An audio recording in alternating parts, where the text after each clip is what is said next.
Kumaha carana si COVID-19 atau corona bisa menyebar? Dina hiji waktu aya 4 jelema, si A, si B, si C, jeung si D.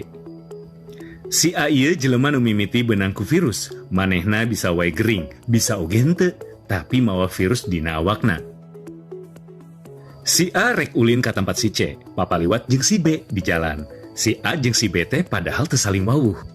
Sanggeus eta, si A panggih jeung si C. Si C ieu bisa hiji jelema atawa lobaan, babari keneh lah ngalacakna. Kunaon bisa kitu? Kusabab lamun si C gering, urang bisa langsung ngecek. Si C ieu teh karak papanggih jeung saha wae, terus bisa langsung kanyahoan asalna ti si A.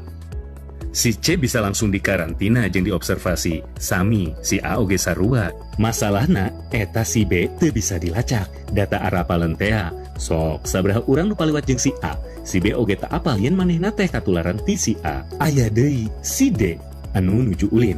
Si D teh bisa wae panggih jeung si B. Tah, si D ieu teh berpotensi jadi si B anu anyar. B2, jelema anu tak apal yen manehna teh paliwat jeung anu beunang corona. Tah, si D ieu teh bisa wae urang. Bisa wae urang teh jelema anu geus beunang virus corona atawa COVID-19. Normalna masa inkubasi corona teh 2 minggu. Lamun geus 2 minggu, biasana kakara urang mimiti gering jeung nunjukeun gejala-gejala tina virus corona eta. Kusabab eta, urang kudu ngajaga jarak atawa cicing di imah we heula. Ameh urang teu jadi perantara eta virus.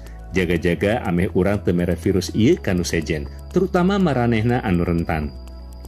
Hayu ayeuna mah urang eureunkeun penyebaran, jaga jarak, usahakeun di imah tong ka mamana. Jaga diri, jangan jaga kakabehanana.